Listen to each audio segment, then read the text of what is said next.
They came to arrest me before sunrise. No charges, no warning, just quiet footsteps and dark suits.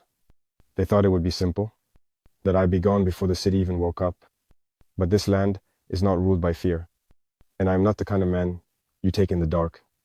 This isn't just about me.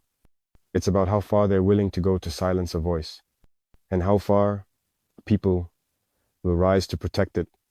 This is the story of the day they came for me and found something they didn't expect: resistance. The sun hadn't risen when unmarked armored vehicles slipped through the gates of Ouagadougou's presidential compound. No flags, no official insignia. By the time President Ibrahim Traoré finished his morning prayer, his defense minister whispered, "Sir, they're here for you." It wasn't diplomacy, it was betrayal.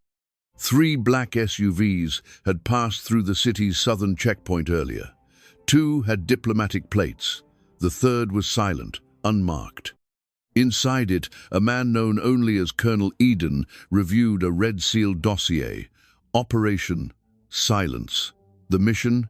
Extract Traoré dead or alive. No trial, no questions, just silence. Publicly, the visit was about regional cooperation. Privately, it was a strike ordered by faceless powers who saw Traoré not as a president, but a problem. A young leader stirring something too dangerous to control. Hope. In under a year, he'd broken old alliances, torn up neo-colonial treaties, and reclaimed military zones once guarded by foreign troops.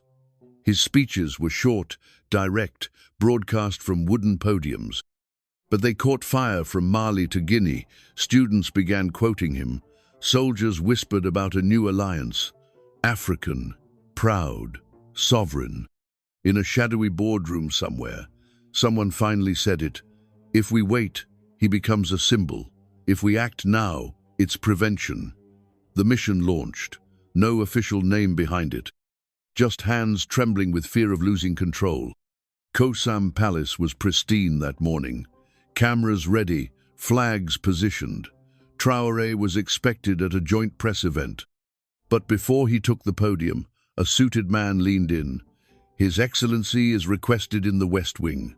Courteous, urgent. Traoré handed off his notes. I'll be back in 5.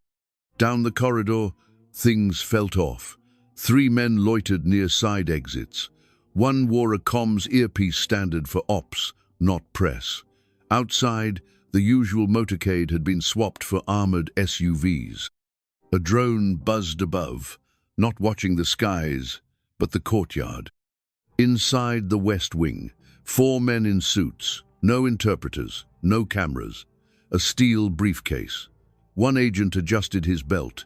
A soft click echoed the sound of cuffs being readied. This was not a meeting, it was an abduction, cloaked in protocol. Underground, Traoré's intelligence chief, Colonel Zida, intercepted a scrambled signal. Extract the target within the hour. No media. It matched a code from a flagged operation. This isn't a visit, he said. It's a strike. Upstairs, Traoré stayed calm. He gave a polite nod. Too much coffee. He walked out alone. A staffer passed him a folded note. Zida has eyes. Use tunnel. No hesitation. Traoré vanished through a hidden panel behind a rusting shelf. A passage built decades ago under Sankara's rule. The steel clicked shut behind him. Back in the West Wing, the agents turned to grab their target. The chair was empty. Words spread like wildfire. By midday, Ouagadougou's streets roared. Students marched with jerry cans, banging them like war drums. Market vendors joined. Taxi drivers blocked roads. Chants erupted. They tried to take Traoré. Inside the palace, the foreign operatives were trapped. Their backup silent. Soldiers outside had reoriented, not aggressive, just alert. Their presence said, "We're watching now." Drones buzzed above Anot for surveillance. But livestream. Rooftops bore flags with Traoré's image. The uprising wasn't planned. It was instinct. At 6 p.m., screens across Burkina Faso cut to black. Then, Traoré appeared seated at a long table, flanked by generals, students and elders. Calm, alive. An attempt was made to violate our sovereignty today. I am not here because I fled. I am here because the people stand. He held up a red folder clearly marked with foreign seals. This document orders my extraction. It calls me a destabilizing force. Not because of my actions, but because I dare to believe Africa can be free. He slid the folder toward the camera. No denial, no accusations, just facts.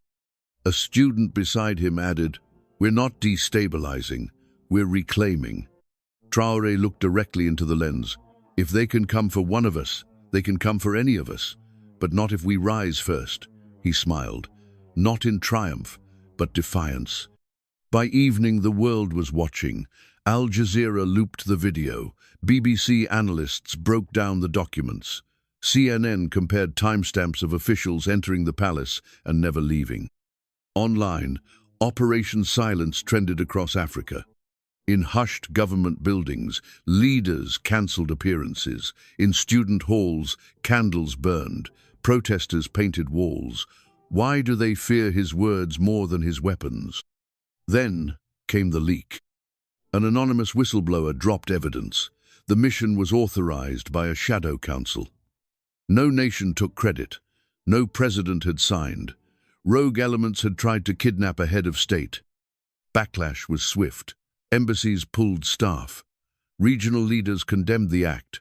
Some called it modern colonialism. Others just shook their heads. Everyone understood. A line had been crossed. Back in Ouagadougou, Traoré didn't gloat.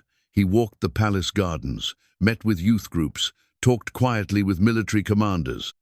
"We will not press charges," he later told reporters. "Africa needs healing, not fractures."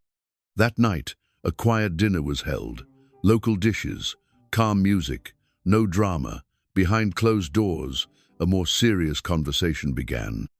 Traoré met with security chiefs from Mali, Guinea, and Chad. No notes, no translators. "They'll try again," one warned. Traoré nodded. "Then we'll be ready." Maps were spread, names shared. Alliances formed not with signatures, but with trust.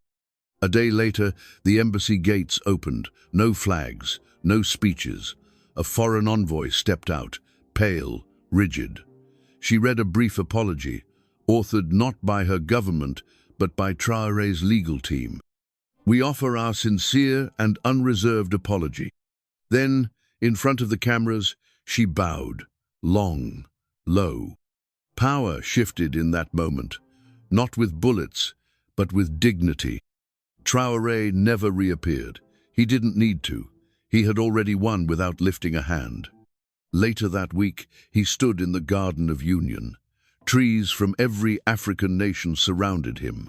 A young baobab swayed nearby. His defense chief approached. "They'll come again." Traoré didn't look away. "History is silent," he replied, "until it screams."